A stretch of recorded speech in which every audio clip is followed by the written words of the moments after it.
So hey guys, good morning to all. ঘুম থেকে উঠেই আগে বিছানাটা গুছিয়ে নিচ্ছি প্রপারলি, কেননা আমার বোনকে পড়াতে আসবে তাই জন্য। তারপরে বাইরে বেরিয়ে দেখি যে বৃষ্টি পড়ছে, আর আগের দিনকে রাত্রেও বৃষ্টি হয়েছিলো, তাই ওয়েদারটা খুবই খারাপ ছিল। তারপরে আমি ব্রাশ করে নিলাম।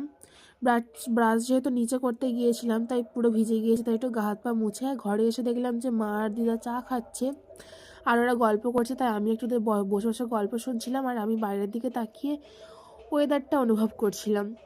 তারপরে আমারও খিদে পাচ্ছিলো বলে কালকে কম্পিউটার গিয়েছিলাম, তো সেখানে একটা কেক কিনেছিলাম, তো সেই কেকটা ছিল, খেয়ে নিলাম আমি।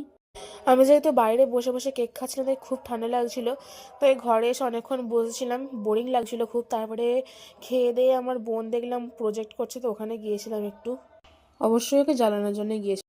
তারপর মনে পড়ে গেল যে আমি পিসির বাড়ি থেকে অনেকগুলো হলুদ এনেছিলাম, মানে পিসিদের চাষ হয়তো সেই হলুদ এনেছিলাম মুখে মাখবো বলেই আর কি।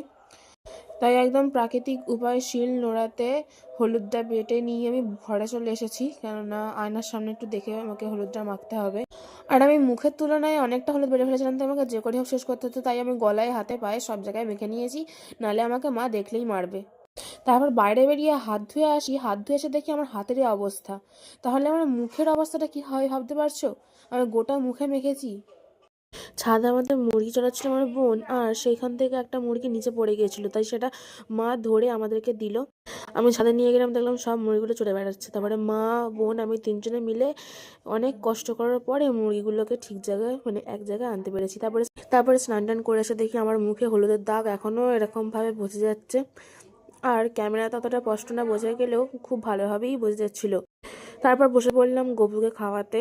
এই যে গপুর খাওয়া দাওয়া হয়ে গেছে, আর তারপরে দুবেলা ভাত নিয়ে চলে গেলাম খেতে, এক জায়গায় সবাই বসে খাবো, এটা হচ্ছিল মায়ের ভাত। যাই হোক, তারপরে উঠে বিকালবেলা রেডি হয়ে গেছি পড়াতে যাবো বলে। রাস্তা যেতে একটা কুরকুরে খেয়ে নিলাম, তারপরে পড়িয়ে বাড়ি এসে একটু প্রসাদ খেয়ে নিলাম হরিবাসরের ওখানে।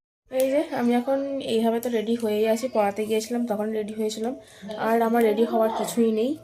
আর এই যে আমার বোন এখানে এখন হরিবাসরের ওখান থেকে তিলক কেটে চলে এসেছে, আবার ওখানে যাওয়া হবে একটু পরে, ওখান থেকে তো এই প্রসাদ নিয়ে এলাম। এরপরে আমরা যাবো আবার ওখানে হরিনাম শুনতে।